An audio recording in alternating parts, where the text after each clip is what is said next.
longa, né? O capítulo 1º, que nós estamos iniciando hoje, mas antes dele propriamente dito, nós queremos fazer algumas reflexões. Esse capítulo 1º tem como título Não Vim Destruir a Lei. E o primeiro tópico ou subtítulo desse capítulo é a respeito das 3 revelações, as 3 grandes revelações que a humanidade recebeu. Então, antes de passarmos ao Evangelho segundo o Espiritismo, eu gosto muito de uma fala de Dr. Bezerra de Menezes, que está no seu livro, Uma Carta de Bezerra de Menezes. Quando ele, encarnado, explica ao seu irmão, que era um sacerdote, a razão dele ter abraçado o Espiritismo. Então, ele vai fazer um passeio pela história da humanidade, justificando, assim, as suas escolhas para o seu irmão. Aquele irmão que no filme, a respeito da vida do Dr. Bezerra, manda uma carta a ele, excluindo ele da família, porque ele abraçou o Espiritismo. Então, ele está justificando. O Dr. Bezerra faz uma linha do tempo muito importante para depois, então, nós entrarmos na reflexão que o Evangelho traz. Como é que ele trata as 3 revelações, falando de Moisés, do Cristo e do Espiritismo? Ele inicia, na verdade, falando de Abraão. Ele vai ao patriarca primeiro, da tradição judaica. Porque o nosso cristianismo, né, ele é de raiz judaica. Então, nós temos o Espiritismo, é de raiz judaica cristã. Então, todas as doutrinas hoje que se dizem cristãs têm as raízes judaicas no início da trajetória. Assim, ele pega Abraão, que é o patriarca, e ele vai fazer uma análise muito interessante a respeito das revelações.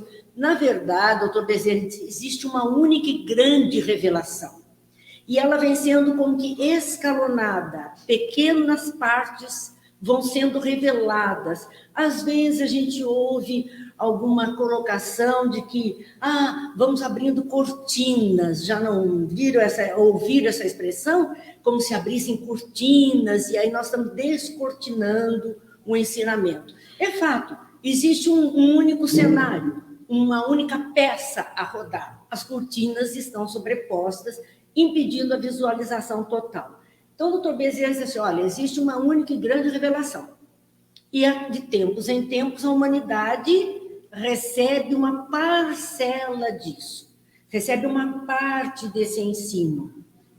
E ele vai começar em Abraão, mais ou menos 2000 anos antes de Moisés, que é outro ponto que ele levanta, de que essas revelações estão sendo trazidas, ou as partes da grande revelação estão sendo trazidas em aproximadamente 2000 anos de diferença, 1800 a 2000 anos, 1800 a 2000 anos. Por que esse espaço de tempo entre elas? Porque é preciso chegar à notícia, à novidade, é preciso conhecimento, é preciso que as pessoas abracem aqueles conhecimentos, usem daquelas informações o tempo possível até que aquilo esteja como que saturado, necessitando de mais um passo adiante. Então, todo esse processo entre receber, compreender, aplicar e concluir aquilo que foi trazido, a tarefa que foi proposta, é mais ou menos de 1800 a 2000 anos para a humanidade que está transcorrendo a sua jornada. E nós vamos ver que isso é muito certinho entre uma parcela da revelação e a outra. Então, o doutor Bezerra alerta para isso, dizendo que a revelação divina, porque no fundo é a lei de Deus que está sendo trazida. Então, a revelação divina é periódica, tem esse espaço de tempo mais ou menos igual entre uma e outra, e é progressiva. A revelação é progressiva, cada vez mais ampla, cada vez mais profunda, cada vez mais ampla, cada vez mais profunda. Até porque é preciso que a humanidade evolua em questão de inteligência, de conhecimento, de prática, para ter uma profundidade maior, para que ele tenha também uma amplitude de visão maior. Então, tudo isso é muito organizado, não é solto, não há nada solto, é tudo parte de uma manifestação divina, uma única ordem divina. Assim, ele vai falar, então, primeiro de Abraão, o patriarca do povo hebreu, do povo judeu. Então, neste momento, Abraão é um homem, está lá na região da Mesopotâmia, hoje Iraque, Irã, e depois vai para a Terra Prometida. Abraão é um homem que recebe uma revelação direta de Deus. É interessante essa visão do Dr. Bezerra sobre essa revelação. E essa revelação é para que ele use aquilo que está sendo proposto, aquilo que está sendo trazido, aquilo que está sendo mostrado, salvando a sua família, porque a sua família vai seguir com ele na jornada e vai dar origem ao povo depois. Então, esta família é um homem e uma família sendo assim agraciados com uma revelação, porque lá na frente este homem e esta família formariam todo um povo e levariam toda uma tradição.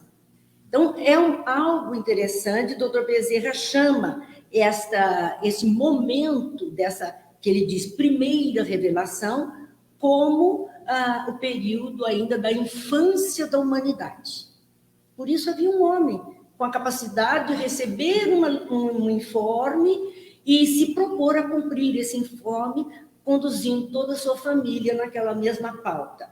Ainda ele diz que dessa revelação direta de Deus a um homem e a sua família. Como é visto Deus por Abraão após essa revelação? Como é visto? É um Deus simplesmente como um ser superior, um ser autoritário que mandou e que ele obedece. Mas a revelação não tem nenhum mandamento, não foi passado nenhum mandamento para aquela família cumprir, não há nenhum mandamento, e não impôs nenhuma obrigação de culto, de nada. Só passou uma ordem para que ele cumprisse. Mas não houve uma imposição e não houve mandamentos a partir daí. O único ponto que resultou dessa primeira manifestação divina para esse povo, que depois se formaria o povo de Israel, é de reconhecer a Deus e amar a Deus. Então, veja, nós vemos uma época de politeísmo, e aí nós vemos um Abraão que aceita o monoteísmo, um Deus único, com o único dever de reconhecer esse Deus único e amar esse Deus único. Essa é a primeira revelação, segundo o Dr. Bezerra, que ele coloca como religião primitiva. É o início, é a raiz da história. Dentro da religião primitiva, nós vamos ter um caráter divino e um caráter humano, naquilo que se segue nesse reconhecer a Deus e amar a Deus. Então, há um caráter divino e há um caráter humano. O caráter divino é a ideia do Deus único. Não há outro Deus, é um Deus. E o caráter humano que Abraão traz é a questão de usos e costumes, que daí ele começa a estabelecer regras de usos e costumes, e especialmente o politeísmo é aceito. Aí a gente pensa, né? O doutor Bezerra fala isso e a gente pensa aqui, a razão até do politeísmo à época. Eles precisavam povoar mais, eles precisavam ter mais elementos daquela comunidade. Então, que um homem tivesse as mulheres, 3, 4, que ele podia sustentar e conduzir com ele nessa jornada, ele procriaria muito mais. Então, daria mais população. Talvez por esta razão a ideia foi incluída nessa jornada de Abraão. Isso dura, como nós dissemos, de 1800 a 2000 anos. Essas regras regendo a vida desse povo. Então, vem a segunda revelação, que para nós, tirando a revelação primitiva, no Evangelho nós vamos encontrar com a primeira. Nós vamos encontrar a primeira, segunda e terceira. A primitiva ficou de lado, né? Ficou sem estar aqui. Mas o Dr. Bezerra, ele une. E nós vamos ver que mais adiante como é que ele vai unir essas coisas. Na segunda revelação que o Dr. Bezerra analisa, é a revelação feita a Moisés. Então, saímos da religião primitiva e vamos cair no mosaísmo, a doutrina que Moisés desenvolve.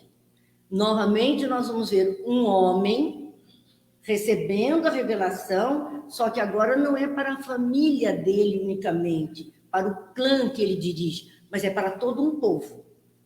Veja que as revelações elas vão se alargando, elas vão se ampliando e vão atingindo mais e mais criaturas na face da terra. Ela é mais extensa, então, que aquela trazida por Moisés, e desenvolve mais compreensão nas criaturas do que aquela anteriormente proposta. Novamente, um homem para uma nação, um Deus, é um Deus, o monoteísmo está ali, né, implantado, é um Deus, mas é um Deus de vingança, é um Deus de guerra, é um Deus de poder. Nós vamos ver todo o Antigo Testamento falando desse Deus de poder, de força, de vingança, de guerra, de inimigos que têm que ser destruídos, coisas desse tipo que são colocadas. Então, é um Deus, mas com esse poder de autoridade sobre as criaturas. E há a questão da lei que chega, trazida por esse Deus todo-poderoso, que é a lei divina, que nós chamamos de os 10 mandamentos. Então, Moisés recebe as leis agora, enquanto Abraão não tinha nenhuma lei, enquanto em Abraão não se tinha nenhuma direção, nenhum comprometimento, nenhuma obrigação, Moisés chega trazendo as leis como obrigações a serem cumpridas por aquele povo. À medida que a lei se alarga, ela se aprofunda e vai exigindo cada vez mais. Então, nós vemos aqui a religião trazida, a religião mosaica, trazida, então, por Moisés, que forma religião. Quando a gente olha a palavra religião, é o religare. Muitos pensam no religar criatura com o Criador. Mas se nós percebermos como é que as pessoas se tratam dentro de uma religião, é o meu irmão, é o meu irmão, é o meu companheiro de jornada. Ele está, na verdade, se ligando na horizontal com outras criaturas, independente da vertical com o Criador. A religião, no religare, tem esse poder de ligar criaturas entre si. Então, nós vamos ver Moisés trazendo uma religião que ligava todo um povo, né, uma estrutura que ligava todo um povo, e vai apresentar o caráter divino, né, que o Deus é um Deus de verdades eternas que foram enviadas a ele no Monte Sinai, que ele recebeu, então, como a tábua das leis, trazendo aquelas leis que deveriam ser cumpridas. E o caráter humano da época de Moisés, qual era? Diz o Dr. Bezerra, o código draconiano, aquele olho por olho, dente por dente. Vejam, então nós estamos começando um segundo salto, foi 1.800 a 2.000 anos, agora entra no segundo salto, mais 2.000 anos, onde as criaturas vão viver sob essa lei. Olho por olho e dente por dente. Aquele povo como era cumpridor da lei. Então, olho por olho, dente por dente. E nesse caráter humano, vinha outra situação, de passar a fio da espada as crianças e mulheres dos povos vencidos por eles. Eram bélicos, eram guerreiros. Então, quando venciam um povo, matavam mulheres e crianças daquele povo. Isso fazia parte do comportamento humano, do caráter humano, né, nesse período da história.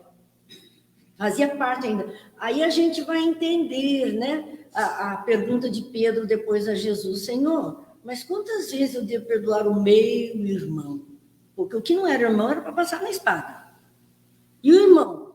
Como é que eu ia ficar com ele no olho por olho, dente por dente? E aí é onde Jesus fala do perdão 70 vezes, 7 vezes. Quer dizer, quando Pedro pergunta, já na época do Cristo, então 1800 anos depois de Moisés, quando Pedro pergunta é porque aquela história já não estava agradando mais. É assim que as leis vão mudando, quando ela não atende mais à necessidade, ao conhecimento, à prática daquelas pessoas que ali estão. Então, num terceiro ponto desse caráter humano, é que Moisés fez algo. Aquilo que Abraão tinha permitido da poligamia, Moisés condena, ele proíbe. Agora é monogamia. Então, a partir de Moisés, esse comportamento de vida em sociedade começa a mudar. É outra estrutura, é outro caminho que ele está trazendo. Mas a questão do período mosaico foi assim muito condescendente com os erros do próprio povo. Muitas coisas ainda foram mantidas do comportamento daquele povo. E aí nós vamos mais 1800 a 2000 anos adiante e chega o Cristo. Que na ordem do Dr. Bezerra, então, a terceira revelação é a revelação messiânica. O Messias chega naquele povo. Veja que é uma evolução de um povo na humanidade terrena. A origem está num único local. Tudo isso está acontecendo numa determinada região do globo terrestre. Então, de onde nós hoje trazemos as raízes. Nós estamos trazendo daí. Aqui, Jesus chega, então, nessa ocasião, novamente, uma revelação trazida por um homem. Então, foi um homem Abraão, um homem Moisés, um homem Jesus. O Deus primeiro era um Deus autoritário, o Deus segundo era um Deus de vingança, de guerra, e Jesus vem trazendo um Deus, né? Ainda é a história de um Deus, mas um Deus que agora é Pai, é amor, é bondade e é justiça.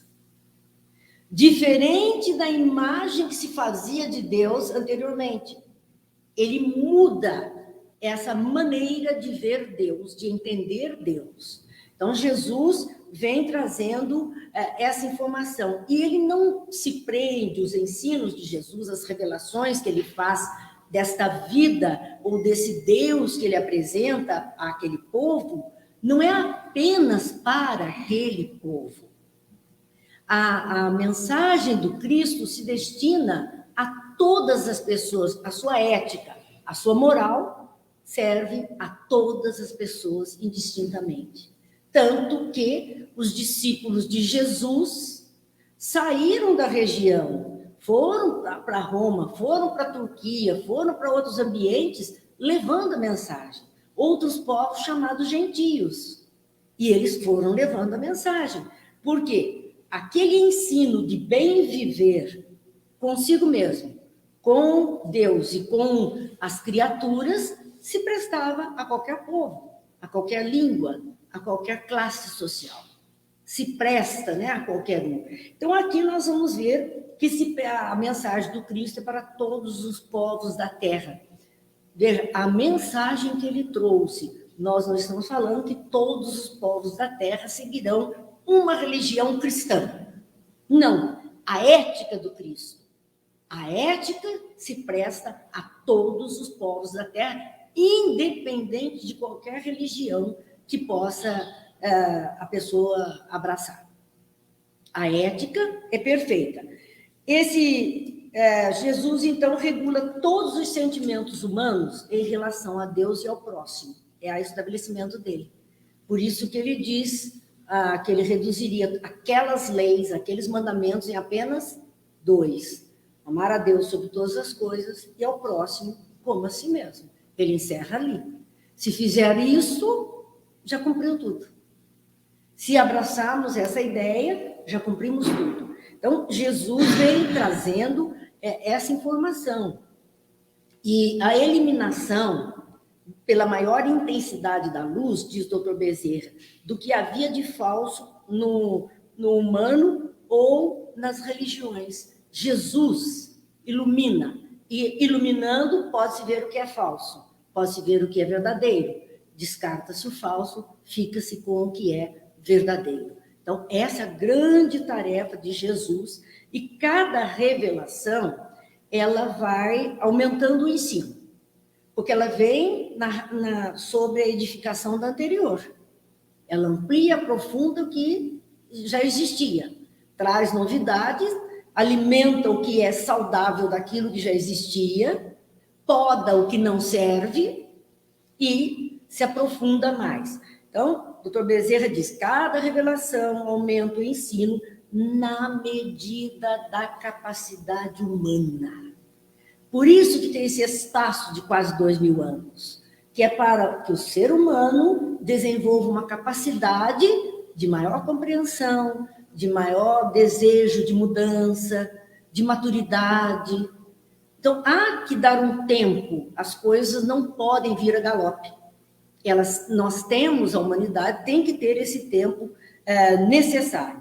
E assim vai limpando as religiões das impurezas que elas estavam apresentando até então, mas que eram necessárias naquela época. Então a gente vê, mas nossa, olha a poligamia. Na época de Abraão foi necessária. Eles precisavam povoar a terra. Não foi essa a ordem que ele recebeu de povoar a terra? Então, era algo necessário para aquela realização. Depois, quando vem Moisés, não, chega, nós já chegamos na terra, já estamos aqui, nosso povo agora vai se desenvolver com tranquilidade. Essa lei a gente vai tirar. Então, aquilo que poderia ser olhado como algo errado, naquele momento anterior, foi útil. Agora não mais. Não justifica. Não há mais, agora é transgressão de uma lei. Já que não é permitido, se eu vou proceder assim, eu estou transgredindo a lei. Então, toda vez que surge essa questão da revelação, ela vem mostrando isso. Coisas que eram úteis, embora hoje a gente olhe e diga assim, nossa, mas que absurdo isso. Mas naquele momento foi o que conteve, foi o que iluminou, foi o que direcionou. Não, e assim estamos nós aqui no processo evolutivo, cada um de nós como espíritos milenares, quantos erros nós já cometemos? Quantas inverdades nós já endossamos? Nessas vidas todas já vividas, e às vezes até nessa mesma. Quantos enganos, quantas atitudes enganadas. Naquele momento, nós tínhamos como certo. Por isso que o arbítrio é sempre certo. A minha escolha é sempre certa. Ainda que eu escolha fazer algo errado, na minha mente, aquilo é o que eu devo fazer. Por isso é o certo para mim. Então, não há livre-arbítrio errado. O livre-arbítrio, o arbítrio é sempre certo. Embora equivocado. Nos equivocamos, porque não tínhamos maturidade, não tínhamos capacidade de visão, de entendimento, então nos equivocamos. Então não podemos apontar o dedinho para ninguém, porque é bem aquilo, eu aponto o dedinho para um, tem 3 dedos virados para mim.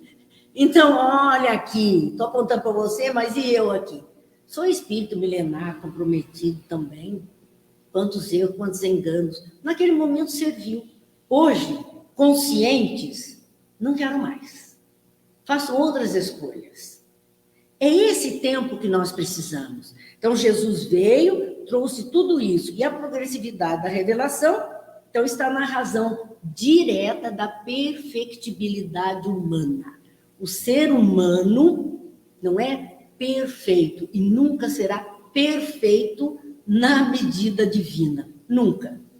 Mas ele é simplesmente um ser perfectível.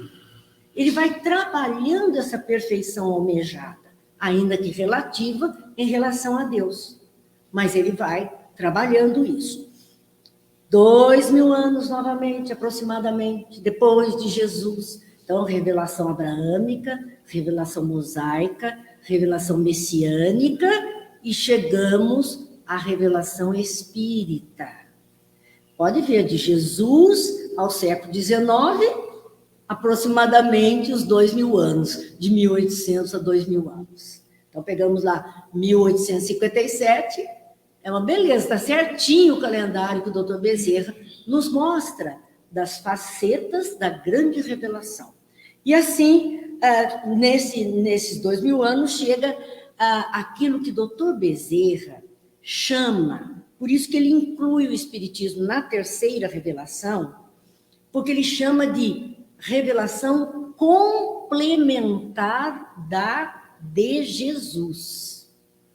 O Espiritismo junto com o ensino do Cristo. Ele não vê como um outro degrau, uma outra proposta. É a proposta do Cristo agora trazida à luz, clareada para nós. Então não houve uma mudança na proposta da ética, da moral, porque é a moral cristã. Então não há mudança. Vai seguir a mesma proposta para o desenvolvimento do caráter humano. Não mudou nada. Por isso ele vê como a doutrina espírita complementar a doutrina, a revelação trazida por Jesus. É mais um ângulo da mesma revelação. E ali nós temos, então, aquele Consolador prometido, porque o doutor Bezerra diz assim, veja como é a proposta de ampliação da proposta do Cristo, da continuidade do seu ensino, e aí ele cita realmente a questão do Consolador prometido, que Jesus, no final, dizia aos seus, eu vou, mas eu vou rogar ao Pai, que te mande um outro Consolador, que trará as mesmas informações que eu já trouxe, e outras que por hora vocês não conseguem compreender, o mundo ainda não consegue compreender. Então, é uma continuidade. A doutrina espírita vem como esse Consolador prometido, numa continuidade daquilo que Jesus propôs. Dr. Bezerra nos traz essa doutrina, que vai falar do quê? De um Deus. Continua o mesmo ensinamento de Jesus. Um Deus criador, que é Pai, amor, bondade e justiça. Mesma coisa, não mudou nada, nada. Traz a mesma ótica de Deus que Jesus apresentou. Nem nada diferente. A doutrina espírita só tem uma diferença. Lá era um homem Abraão, um homem Moisés, um homem Jesus. A doutrina espírita não tem um autor. Não tem um autor conhecido. Foram os espíritos enviados por Jesus em vários pontos do mundo. Então não há um responsável por tudo que a doutrina espírita trouxe. São vários que vieram contribuir, trazendo um pouco mais daquilo que o Cristo falou, clareando as nossas ideias. Então não tem um autor conhecido. E diz o doutor Bezerra, brota misteriosamente em todos os pontos da Terra. Porque foi um período nesse século XIX, meados do século XIX, que começou, através da mediunidade, ali a explodir em todos os cantos e todo mundo procurar a ajuda, a orientação, o entendimento, o clareamento. E diferente da época do Cristo, onde os discípulos foram aqueles pescadores, homens simples, na época, sem conhecimento, agora os discípulos no Espiritismo, os discípulos do Cristo no Espiritismo, são os homens de ciência. Então, chega no século XIX e usa os homens de ciência para fazer a revelação de uma outra parcela. Vejo que é muito bonita essa ótica do Dr. Bezerra, por isso que eu quis trazer, porque eu acho que é algo assim, que dá uma linha do tempo perfeita para o nosso raciocínio. E ele diz mais, a doutrina dos espíritos, que é esse complemento do ensinamento de Jesus, ela se destina não a um povo, se destina a todo o universo. Por isso, Jesus falou das muitas moradas da casa do Pai, das muitas humanidades. Quando pela primeira vez eu li no Evangelho segundo o Espiritismo o termo humanidades no plural, eu disse, meu Deus, mas é estranho, porque para mim humanidade era só terrena. Aí você vai ler mesmo, estudar o Espiritismo e vai ver que não, existe a humanidade terrena, mas existem outras humanidades na casa do meu Pai. Então, a gente vê aqui que a doutrina de Jesus, essa ética do Cristo, ela se aplica a todo o universo e substitui a vida única pelas vidas sucessivas. Uma vida múltipla, não é uma vida única. Nós vamos entender as vidas sucessivas, os movimentos sucessivos de um único existir. Nós existimos, ponto. Mas existimos nos manifestando em várias épocas, em várias situações, em várias experiências de vida. Uma vida única, mas aqui com múltiplas experimentações. E aí substitui as penas eternas pelos corretivos temporários. Isso traz a doutrina espírita. Ninguém está condenado para sempre. Não há essa condenação. Então, há corretivo. De uma para outra ocasião, nós podemos corrigir os nossos enganos. Nós temos a chance de corrigir e fazer diferente nos nossos enganos. Então, meus amigos, era essa colocação que nós queríamos trazer para que a gente tivesse uma visão, como a de Dr. Bezerra, e ele estava encarnado quando escreveu tudo isso. Então, era a visão do homem que pensa, que raciocina, e desse espírito super evoluído, com uma bagagem fantástica, capaz de ter essa visualização da história, para numa análise profunda, mostrando o passo a passo para chegar onde chegamos hoje. Então, veja, nós estamos com um pouquinho mais de 160 anos dessa revelação. Quanto nós temos pela frente? Mais 1.800 anos? Para completar os 2.000, aproximadamente? Nós estamos começando agora a jornada do espírito mais iluminado. Começando agora. Então, vai muita estrada para a frente até que a gente consiga incorporar todos esses ensinamentos, compreender, praticar com constância, introjetar no nosso modo de ser. E esgotar a vivência, se é que vamos um dia esgotar. Talvez, mundos felizes, a gente tenha esgotado essa ideia que é trazida pelo Cristo.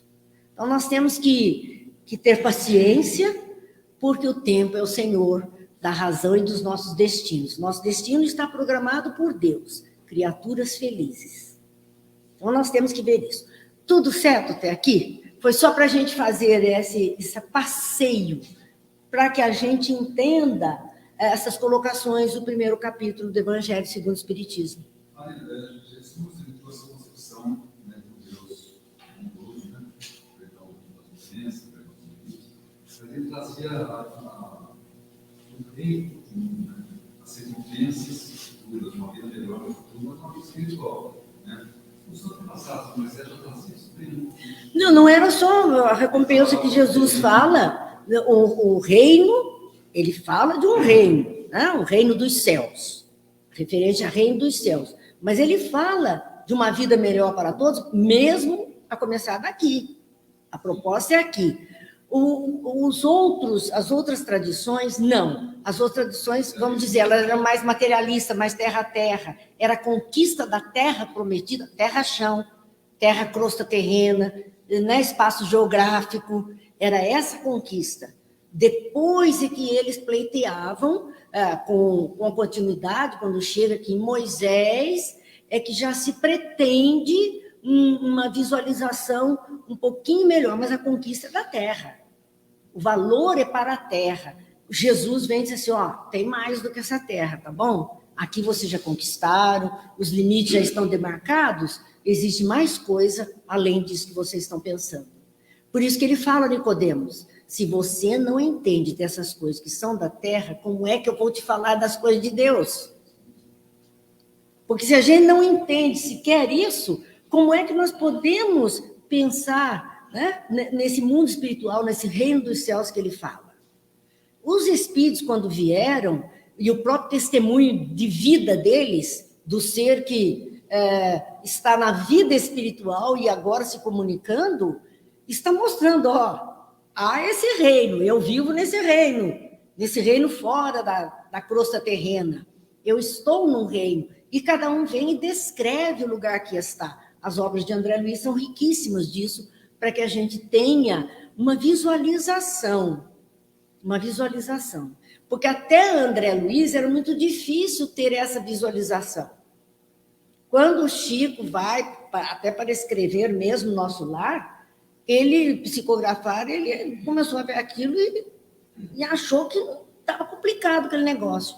Precisaram levar o Chico em desdobramento a conhecer a colônia Nosso Lar, para que ele se apassivasse de tal forma, não interferisse naquilo que seria passado às pessoas. Que é esse reino dos céus, esse reino espiritual, que até então a gente não tinha visualização. Quando Igorina escreve Cidade no Além, Igorina Cunha, que escreve Cidade no Além, ela também, eu conversei com a Igorina isso, graças a Deus eu pude privar da amizade dela. Ela disse, olha, Marina, você sabe que eu comecei a ter aqueles desdobramentos no sono e eu fiquei muito aflita, porque eu via aquelas coisas, aquela cidade, parecia tudo de cristal para mim, eu não entendia bem o que era aquilo, e comecei a desenhar, tanto que os desenhos que estão no Cidade Além são desenhos muito primários, vamos dizer, muito simples. E ela começou a desenhar o que ela via, até o dia que ela levou para o Chico e disse, Chico, eu não sei o que está acontecendo comigo, mas olha, toda noite eu tenho ido para esses lugares, eu desenhei aqui para você ver, e tem razão de ser isso. E foi aí que o Chico disse, Igorina, isso é nosso lar. Ele falou para ela, isso é nosso lar.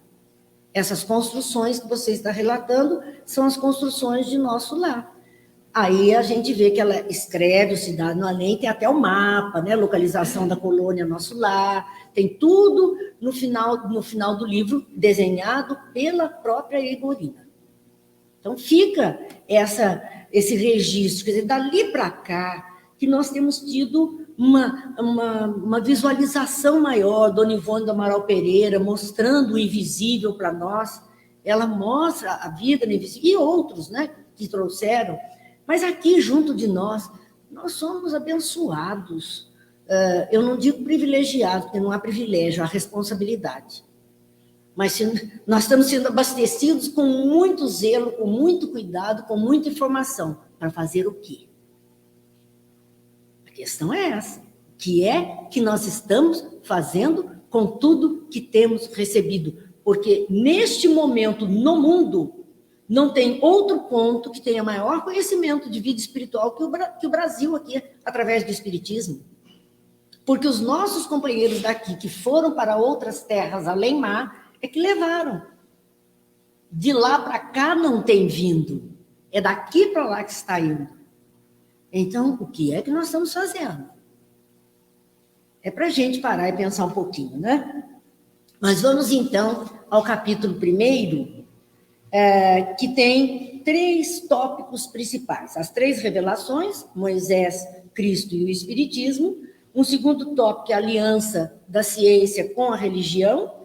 E o terceiro, que é instruções dos Espíritos. Em todos os capítulos, nós temos sempre no final instruções dos Espíritos. Aquelas páginas que foram psicografadas, e Kardec selecionou algumas para compor e ajudar a gente a entender a temática que está sendo desenvolvida, e outras dessas páginas foram parar na Revista Espírita, na coleção da Revista Espírita, elas continuam lá. O item primeiro, então, tratando das 3 revelações, o item que abre o capítulo, como sempre o Evangelho segundo o Espiritismo, abre com citação bíblica, citação tirada mesmo das falas de Jesus, das vivências, e aqui é uma citação do Evangelho de Mateus, no seu capítulo 5, foram 2 versículos usados, selecionados para abrir a obra, versículo 17 e versículo 18. Vamos lá, Evangelho de Mateus. O Evangelho de Mateus tem a narrativa, esse capítulo 5, 6 e 7, Sermão da Montanha. 3 capítulos onde trata do grande sermão de Jesus. É a primeira palavra de Jesus, assim, ao público, né, em aberto, é o Sermão da Montanha. Nesse capítulo 5, que é o primeiro dos 3, onde ele está falando ao povo, bem-aventurados, bem-aventurados, ele vai falando das dores humanas. dizendo, ó, tenham paciência, vocês receberão justiça, vocês terão suas lágrimas secadas, vocês terão o coração amenizado. Ele vai falando das dores humanas e de que esse não era um estado ad eterno. Não é esse o estado. As dores humanas passam. Nós teríamos, depois das dores, das dificuldades, os momentos de trégua, os momentos de alegria, os momentos de felicidade. É isso que Jesus está dizendo. Nesse trechinho desses 2 versículos, Jesus tinha acabado de falar às pessoas 2 frases muito bonitas dele, onde ele diz, vós sois a luz do mundo, fazei brilhar a vossa luz. Ele traz ali, né, a questão de luz do mundo. Vós sois deuses. Né? Ele fala e diz que somos a luz do mundo, somos o sal da terra. Ele fala isso. Quer dizer, aquele que veio, aquele que estava ouvindo com a atenção naquele momento, eram aqueles que poderiam fazer alguma diferença na situação vigente. Então, quem se disponha a se debruçar sobre os ensinos de Jesus, se interessa, quer conhecer, quer pensar sobre isso, já é alguém que está se habilitando para ser luz do mundo, para fazer diferença onde estiver. Né? E onde é que nós vamos poder fazer diferença, gente? Sendo luz. Onde é que nós fazemos diferença? Onde existir o escuro, onde existir a treva. Então, moleza, não espere. É para ir lá, onde tem a treva, e acender a sua luz. Iluminar aqueles que estão nas trevas. É o sal da terra, né? Se for sal demais, fica intragável. Se for sal de menos, fica insípido. O que é o sal? Além de um conservante, ele dá sabor, ele dá gosto, ele dá prazer. O discípulo do Cristo não pode ser nem aquele sem sal, aquele insípido, nem aquele intragável lá, radical, porque isso vai complicar muito o relacionamento dele com as pessoas. Ele tem que ser o suficiente para dar sabor à vida, qualidade de preservação e de prazer. Então, esse é o discípulo do Cristo. Jesus tinha acabado de falar isso nos versículos anteriores, quando ele se volta, nesses 2 versículos 17 e 18, eu acho que todo mundo estava olhando, meu Deus, mas não foi isso que nós aprendemos, a lei mosaica não fala isso, né? Certas pessoas estavam naquela hora mentalizando, porque ele diz para as pessoas, ele afirma para as pessoas isso aqui, não penseis que vim destruir a lei ou os profetas, não vim para destruí-los, mas para dar-lhes cumprimento. Porque, em verdade, vos digo que o céu e a terra não passarão, até que não se cumpra tudo quanto está na lei, até o último J e o último ponto. Então, essa é uma afirmativa de Jesus. Ele está dizendo a que veio. A que veio? Ele não veio para destruir o que era bom, já pré-existente à chegada dele. Então, havia muita coisa boa na lei e nos profetas, que serviam de base para aquela sociedade, para a vida em sociedade organizada. Então, Jesus, aquilo tudo ele preserva. E depois ele disse, não vim destruí-los, mas vim dar cumprimento. Espera, vocês estão esquecendo, vocês não estão cumprindo direitinho o que foi proposto, eu vim fazer lembrar. E quando ele fala do Consolador, que ele ia e depois pediria ao Pai que mandasse um Consolador para nos fazer lembrar o que ele tinha dito. Ele veio para lembrar as coisas anteriores também. E o Espiritismo viria para lembrar as coisas, sinônimo de que nós nos atrapalhamos na vida, nos enroscamos com coisas menores e, de repente, esquecemos o que era o principal nessa história. Então, de tempos em tempos, precisamos ser lembrados, porque nós acabamos esquecendo. E é interessante quando ele diz, eu não vim destruir a lei ou os profetas. Ele falava da lei mosaica. A lei estava contida toda na Torá, que os judeus seguiam. Então, quais eram os livros que foram escritos para que eles pudessem seguir, para que ficasse registrado as ordens daquela vida em sociedade? Tem a Gênese. Gênese fala da origem, é o livro das origens, a origem do mundo, formação do mundo, das espécies, dos seres. Numa forma, nós não podemos esquecer que a Bíblia é um relato histórico de uma forma poética. E muito ali, como os salmos, são cânticos, são poesias cantadas. Então, vai haver sempre, na forma poética, algo, né, mais bonito, mais leve, ou uma ode que venha mostrando um registro assim. Mas a verdade está ali. Então, a Gênesis é o livro das origens. Depois nós vamos ver, então, o Êxodo, que é o livro que narra aquela viagem de Moisés, quando tirou o povo do Egito para chegar à Terra Prometida. Todo aquele período, é o Êxodo, que ele vem trazendo o povo, todos os registros daquela época. Interessante que ele mesmo não pôs os pés na Terra Prometida. Ele desencarna pouquinho antes de se aproximar do local onde o povo ficaria. Ele já está idoso e não chega a colocar os pés na Terra Prometida. O terceiro livro que eles cumprem, que eles seguem, é o Levítico.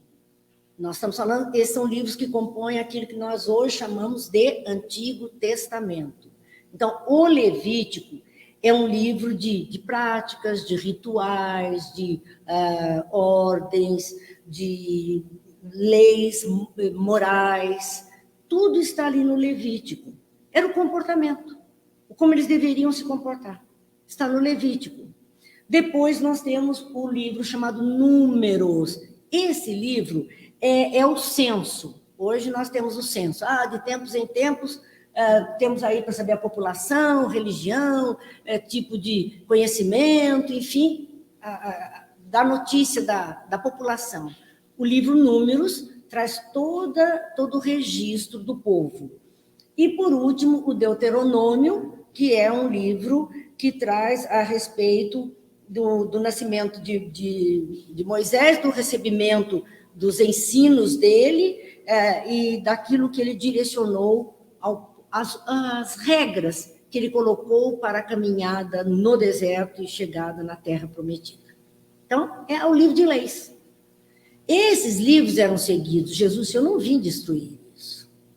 E ele fala mais, nem os profetas, porque após a chegada do povo na Terra Prometida, pessoas, né, chamadas profetas, que no fundo significam professores, o que ensina, o que fala, o que orienta, não é só o que tem revelação espiritual e vê futuro, não é? A gente fala profeta, o pessoal já pensa que é alguém, né, que está vendo o futuro aí o tempo inteiro. Não, também tinha a mediunidade de êxtase, de premonição, tinha, mas o profeta era aquele que estava à frente ensinando. E esse eu não vim destruir, porque o Antigo Testamento tem lá os profetas, né?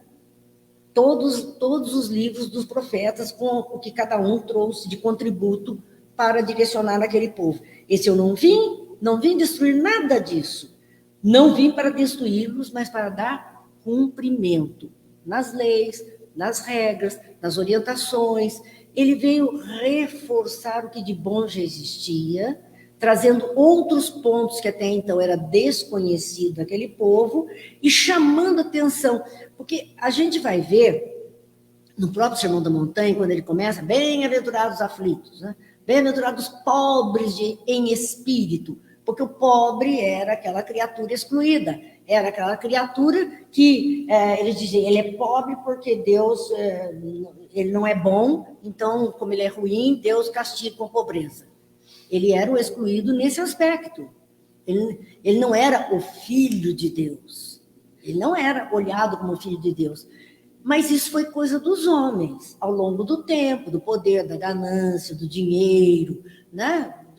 Das posições sociais. Foi coisa dos homens. Então, Jesus veio e tirando essas coisas que foram adereços colocados pelos homens naquilo que era o bom da tradição.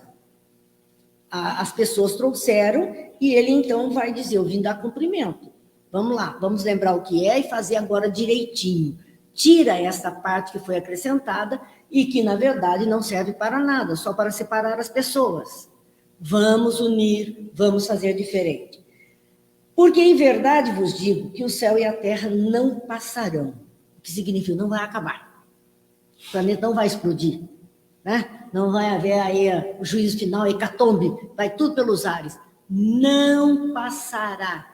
Não se dará por concluída a obra do planeta, da humanidade terrena.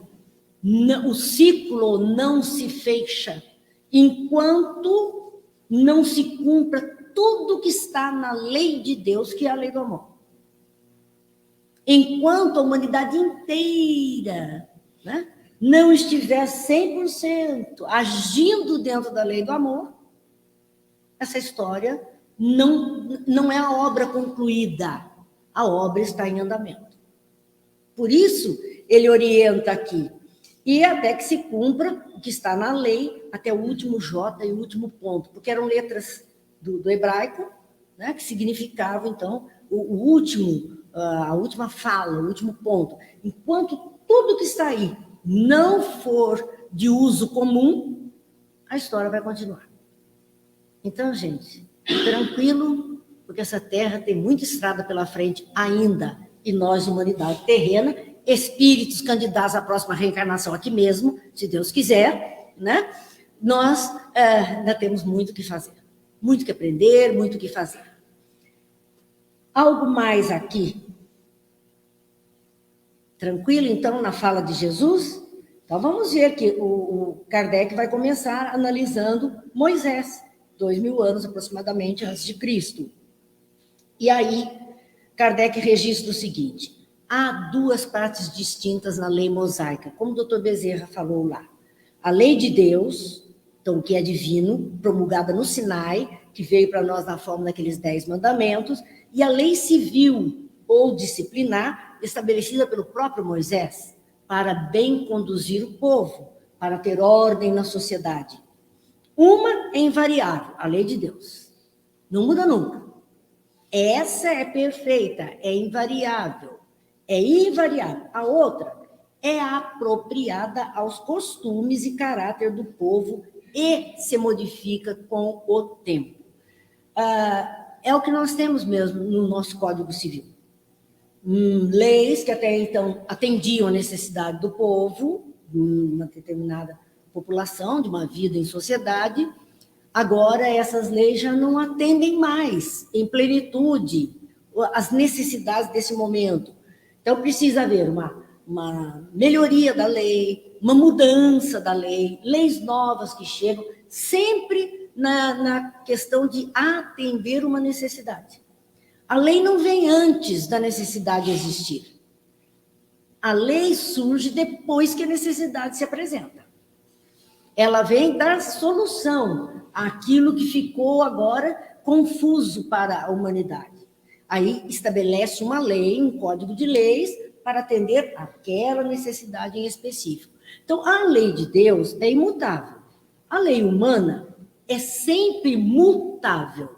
Porque ela vai acompanhar evolução de um povo, ela vai acompanhar a necessidade de um povo, e aí estabelece-se regra para esta vida em sociedade. A lei de Deus está formulada nos 10 mandamentos seguintes. Então, Kardec vai trazer aqui aqueles 10 mandamentos nas tábuas da lei de Moisés. Nós podemos encontrar na íntegra também, no livro Êxodo, porque foi lá, na época do deserto, que ele recebeu, está lá no capítulo 20, dos versículos 3 até o versículo 12, e vamos encontrar também no Deuteronômio, que é o último livro de leis que ele traz no capítulo 5. Então, são 2 livros que trazem as leis de Deus no Antigo Testamento, que Moisés deixou registrado. Dali para cá, nós estamos só, elas não foram vencidas ainda, né? E não serão, porque elas são divinas, elas sempre serão úteis para nós. E ali ele começa falando da lei. Primeiro item das 10, né? Eu sou o Senhor teu Deus, que te tirei da terra do Egito, da casa da servidão. Não terás deuses estrangeiros diante de mim. Não farás para ti imagens de escultura, nem figura alguma, acima de tudo o que há em cima no céu e o que há embaixo na terra, nem de coisa que haja nas águas debaixo da terra. Não adorarás, nem lhes darás culto. Por que essa lei está assim explícita aqui nos 10 mandamentos, falando da questão de ídolos construídos, de imagens construídas? Porque o povo, não, eles eram, tudo representava a força da natureza, como se fosse um Deus, uma força, uma potência. Não tinham como entender, colocavam, então, criavam imagens, criavam figuras que pudessem representar aquela força. Por isso que ele fala, nada embaixo das águas, nada acima das águas, nada que esteja embaixo da terra, nem acima da terra, porque eram coisas que as pessoas não entendiam e colocavam como uma expressão de Deus. Então, um vulcão seria um Deus bravíssimo, naquele momento que ele está explodindo, lançando fogo, lava, era um Deus com raiva. Quantos sacrifícios foram oferecidos para acalmar um vulcão? A história registra. E as pessoas adoravam mesmo, adoravam, né? Iam lá para prestar oferendas para que aquele Deus ficasse bonzinho, não fizesse nada que pudesse feri-los, magoá-los. Então, o primeiro chamamento é esse: eu sou o Senhor teu Deus.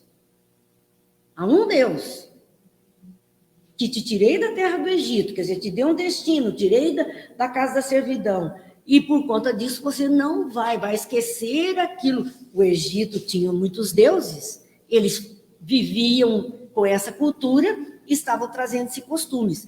Nós vamos ver que isso é tão verdadeiro que quando Moisés vai ao monte, e ele demora um pouco, né, para descer, e o povo ali embaixo já está cansado de esperar, o povo é sempre impaciente, cansado de esperar, quer saber o que está acontecendo, não pode subir no alto do morro. Moisés não desce, não tinha celular para mandar o vídeo, para dizer o que está acontecendo, então a angústia ali embaixo. O que eles fizeram em 2 minutos? Juntaram toda a riqueza de ouro que tinha ali e fizeram o bezerro de ouro para adorar. Porque era isso que eles sabiam. Eles vinham de uma cultura que tinha esse procedimento. É difícil mudar, muito difícil perder um costume que está enraizado em nós para algo novo. Essa mudança não é fácil. Então, qualquer coisa nesse algo novo que falte um pouquinho de chão para nós, a tendência é voltar ao estado anterior. Foi isso que eles fizeram, voltar ao estado anterior, que foi o que Moisés encontrou quando desceu. Todo mundo fazendo culto a bezerro de ouro. Bem, nosso tempo venceu. Nós vamos ver esses 10 mandamentos, se Deus quiser, a semana que vem. Eles são extremamente interessantes, é a lei de Deus narrada para a época, né? Narrada para a época. E que nós vamos, claro, trazendo para o nosso hoje todas essas leis. E hoje, todo esse primeiro trecho da lei divina, eu sou o Senhor teu Deus, não adorarás ídolos, não farás ídolo, etc. O que foi resumido? Como primeiro mandamento. Como é que a gente fala hoje o primeiro mandamento? Amar a Deus sobre todas as coisas. Primeiro mandamento. Veja como nós sintetizamos isso tudo que foi de época e que agora o chamamento é esse: ama a Deus sobre todas as coisas. Então, nós não mudou a lei, o primeiro mandamento, ele continua. Porque se eu vou amar a Deus sobre todas as coisas, tudo mais fica de lado. Para a gente entender isso. Bem, oi.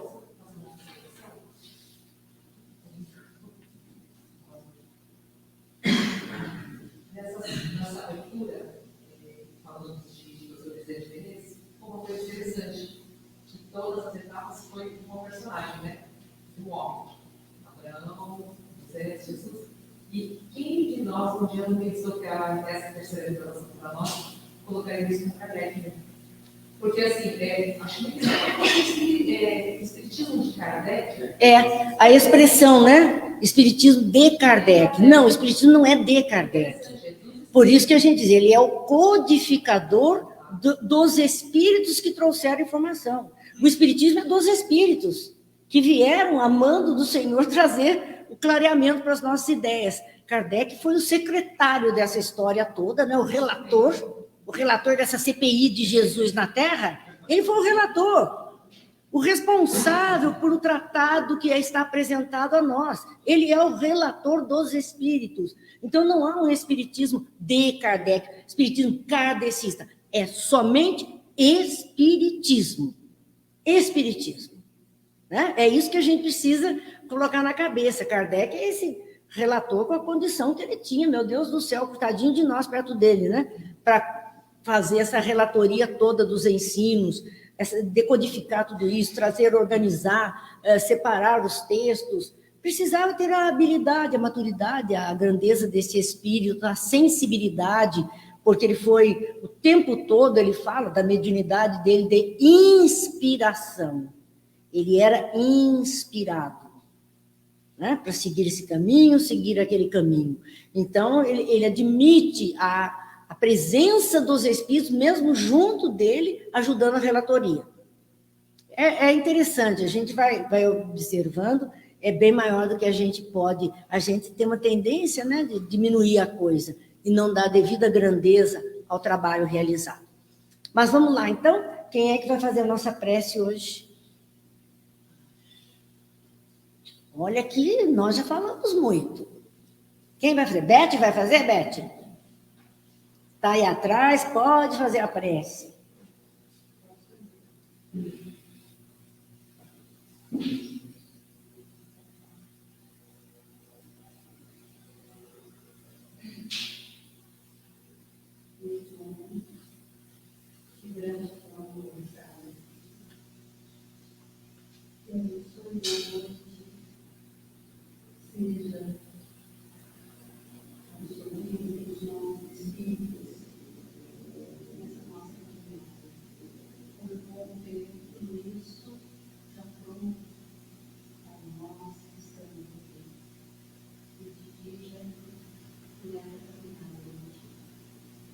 Gratidão aos benfeitores, aos amigos espirituais, que nos unem, nos amparam, nos deixam, nossos filhos e a nossa pessoalidade.